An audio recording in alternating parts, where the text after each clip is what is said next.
Nous avons été programmés mentalement, intellectuellement. On se doit d'être conscient, programmés mentalement, comme des ordinateurs. Une question simplement peut-être. Vous en avez vous-même parlé hier soir, Nicolas Sarkozy. Avez-vous, oui ou non, reçu de l'argent liquide de Libye pour financer votre campagne de 2007, comme l'a affirmé l'intermédiaire Ziad Takieddine, alors pas seulement dans les médias, mais à la justice française hier aussi? Les résistants des temps modernes, bonjour. Aujourd'hui, dans notre nouvelle mini-aventure, eh bien, nous allons revenir une fois de plus sur l'affaire Sarkozy, notamment concernant sa condamnation. Alors, la condamnation de 5 ans de tôle, émise par la présidente de la Chambre correctionnelle, n'a pas plu à toute la racaille sioniste. D'ailleurs, on les a vus tous venir défiler sur les plateaux TV. C'est une honte. Venir défendre l'indéfendable, venir défendre un menteur, un voleur, un escroc, un assassin. Et oui, car rappelons une fois de plus, on ne rappellera jamais assez, qu'il a donné un ordre d'exécution pour faire assassiner Muammar Kadhafi. Mais rappelons aussi au passage que l'histoire nous a largement démontré que tous ceux qui tendent la main au sionisme sont grassement remerciés, notamment en perdant la vie. Mais encore, nous avons aussi Takieddine, vous savez, qui est, il faut bien dire, un témoin gênant pour le mafieux Sarkozy, car celui-ci en savait beaucoup trop. Eh bien, comme par magie, celui-ci a disparu 2 jours avant le procès, soit 2 jours avant la condamnation de 50 tôles.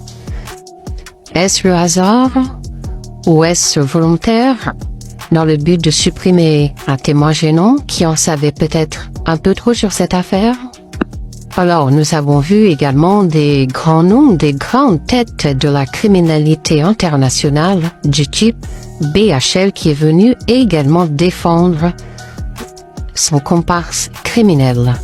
Mais encore, nous avons vu Marine Le Pen qui elle est montée carrément au créneau en criant au scandale, en pointant du doigt la justice française qui elle demandait une justice ferme, exemplaire à l'encontre des jeunes des cités.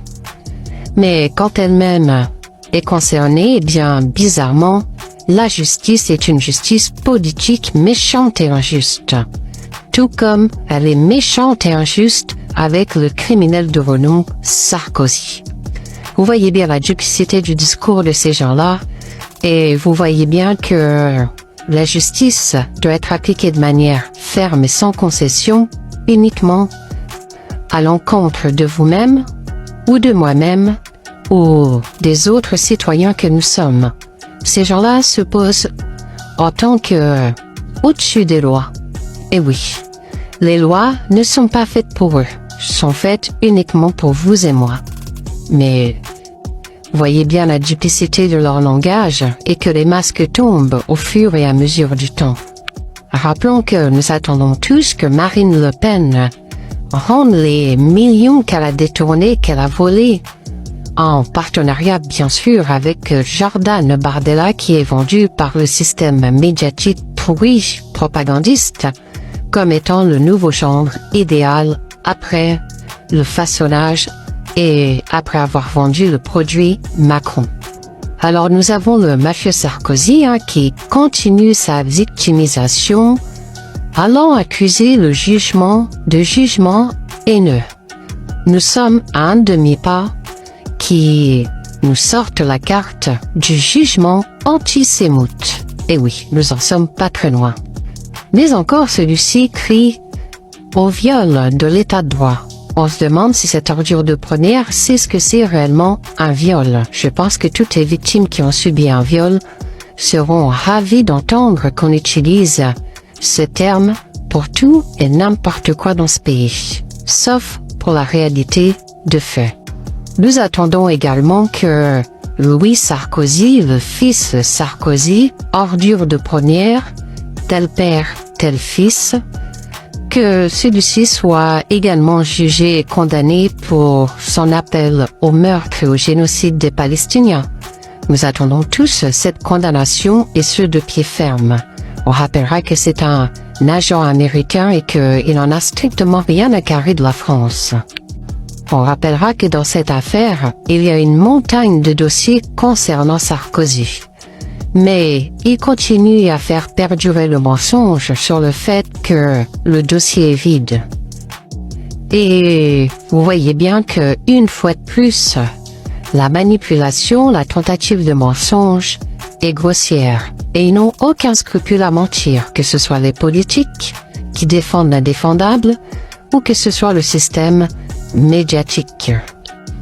Pour conclure, nous avons une ordure de première, membre actif de la voyoucratie criminelle internationale, qui a été jugée, et de ce fait, la présidente ainsi que d'autres juges sont menacés de mort par la racaille sioniste et par des citoyens complètement endoctrinés soumis. Et oui. Mais encore, plusieurs enquêtes de ce fait ont été ouvertes. Concernant l'inéligibilité de Sarkozy, eh bien, ça fera une petite ordure mise sur pause, du moins en façade. Car rappelons que Sarkozy n'a cessé de conseiller la Catan de chez Rothschild, plus communément appelée Emmanuel Macron, dès sa mise en place en 2017 à l'Élysée.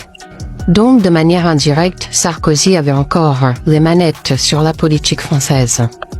Les mêmes qui passent leur temps à donner des leçons et à demander une justice ferme et implacable, aujourd'hui ce sont les mêmes qui font un doigt d'honneur à la justice française.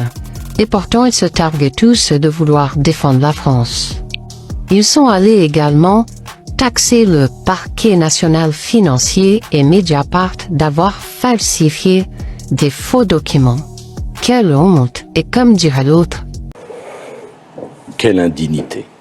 Et moi, je vous dis à très vite pour de longues aventures sur Odyssée. Vous avez le lien dans la bio. Et pour des mini-aventures sur TikTok. Vive la résistance des temps modernes. Bonsoir.